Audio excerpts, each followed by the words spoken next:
This book is about a garden with a small apple orchard located in Österlen, Skåne, where my family and I spent several weeks during our summer vacations from 2009 to 2013.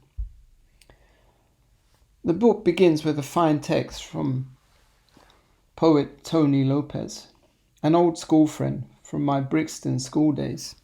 He writes, "These images show us an overgrown orchard with grasses and other wildflowers left to grow up around the trees.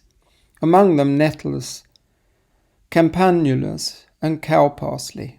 Almost all the photos concentrate on the fork center of the 4 or more branches emerging from the trunk. This gives us the quality of divided and progressively subdivided growth as the trees seek to form the largest possible array of tiny solar energy conversion panels." It goes on to write, "Trees show us just about everything that has happened to them. The callous scars of pruning cuts demonstrates how each tree's shape was directed and chosen from the growth that occurred in the past." While photographing in this garden, my perception of it changed. It's located in the small village of Rörum. It's off the main road with generally very little traffic.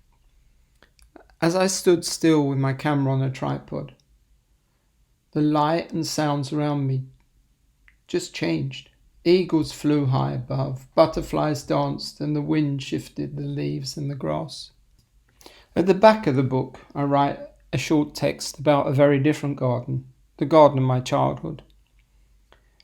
The first time I remember being in a garden, I was sitting alone, digging in the dirt, at the back of our house in Clapham. I recall it as being very tranquil. Central London was quieter in the 50s, with fewer planes and cars.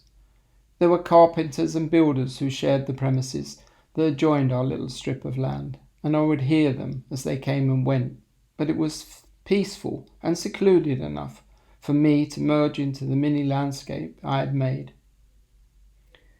The back garden was a place of play and security. As we grew, my friends and I spent many hours in each other's gardens. There were no trampolines, pools, or even swings. The garden of this book in Rörum surely existed at the same time as the garden of my childhood, which has long since gone and been built over with houses.